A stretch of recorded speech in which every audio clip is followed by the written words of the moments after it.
What exists in silence when you stop filling it? There is a difference between being alone and feeling lonely. You can be in a room full of people who know you and feel lonelier than when you are in silence. And you can be completely alone and feel that you are exactly where you need to be. Loneliness has never been about the people around you.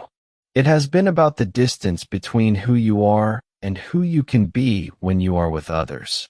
When that distance is small, you are never really alone. When that distance is large, you are alone in any room.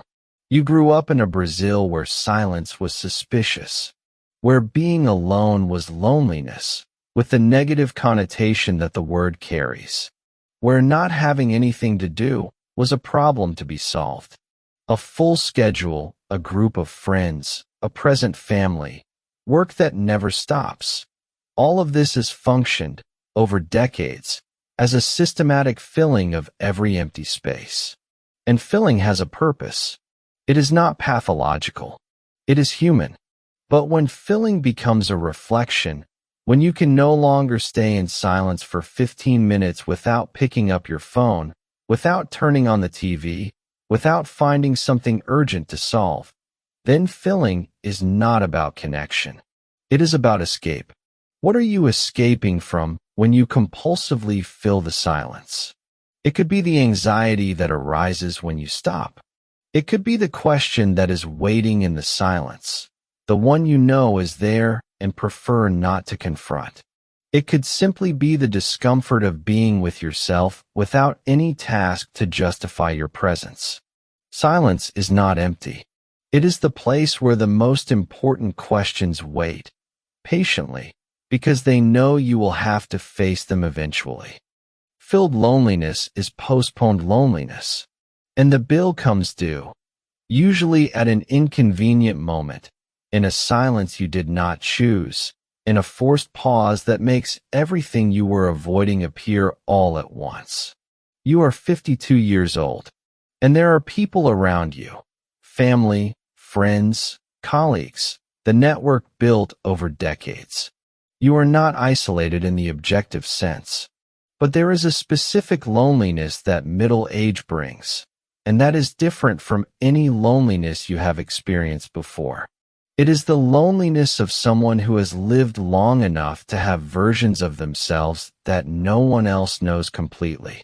The child your parents knew, the young adult in their 20s that your friends from that time knew, the professional in their 30s that your colleagues knew, the father or partner that your family knows.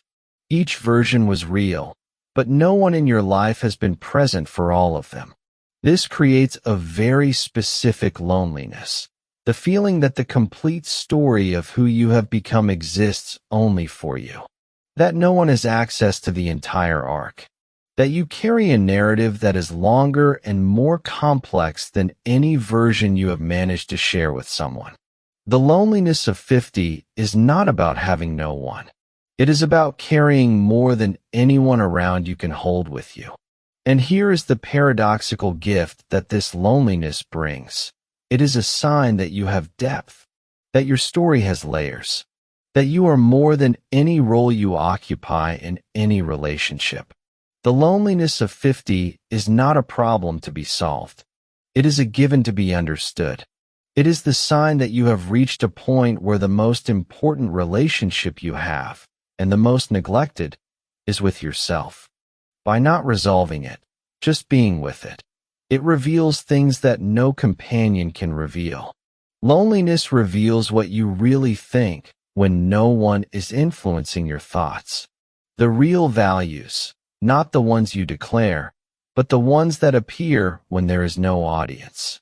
What you really want, not what you were taught to want, not what the people around you expect, but what drives you when you are alone with yourself.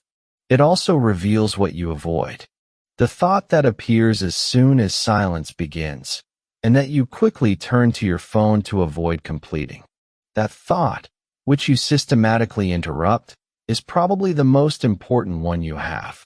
It is what is waiting to be thought through to the end. The thought you most avoid completing is the one that needs to be thought the most. not because it will destroy something, but because it has the power to change something. And change, even necessary change, is scary. Being with loneliness is not a weekend retreat task. It is a daily practice. 10 minutes without a phone. A meal alone without distraction. A walk without headphones. Enough space for what is waiting in silence to finally be heard. The symbol changes. The need remains the same. Until one day it ceases to exist. When was the last time you sat in silence? Truly, always filling, for more than 10 minutes? And what appeared when the silence lingered? Seedling next week. The legacy, not what you leave behind, but what you want to remain. At Posico Invisible. Invisible Position EP03. Loneliness was never just absence. The legacy was never just what you leave behind. The pattern described in this episode operates before any conscious decision. It is what happens in the gap between stimulus and response. The gap so short that most people never realize it exists. Creating awareness of this gap is the work of this series. Not to change everything at once, but to create the minimum distance so that choice exists where there was only automatism before. Invisible Position was built to name what operates in silence. What you buy, what you avoid, what you display, what you hide. Each of these behaviors tells a story about what you learned you need to show to deserve to belong. This series does not judge these choices. It examines where they came from. There is a reason why these behaviors resist direct examination. They work. They serve a real purpose of belonging, distinction, social security. The problem is not that they work. It is that they work so automatically that they are rarely chosen. They are executed. And what is executed without choice cannot be evaluated to see if it still serves. What has been learned about status, consumption, and identity can be examined. What can be examined can be questioned.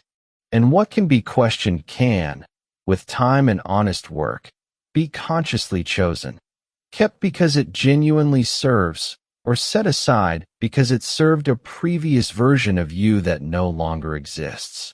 Take away from this conversation not a list of things to correct, but a question that continues to work. What is this episode name that you already felt but did not have the precise language to examine? This question does not require an immediate answer. The most valuable ones appear later, in everyday situations where you recognize the pattern and, for a moment, manage to create the distance between impulse and action. The pattern described in this episode operates before any conscious decision. It is what happens in the gap between stimulus and response.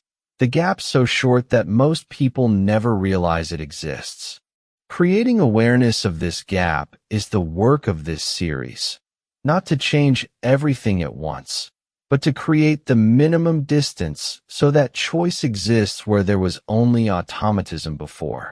Invisible Position was built to name what operates in silence. What you buy, what you avoid, what you display, what you hide. Each of these behaviors tells a story about what you learned you need to show to deserve to belong.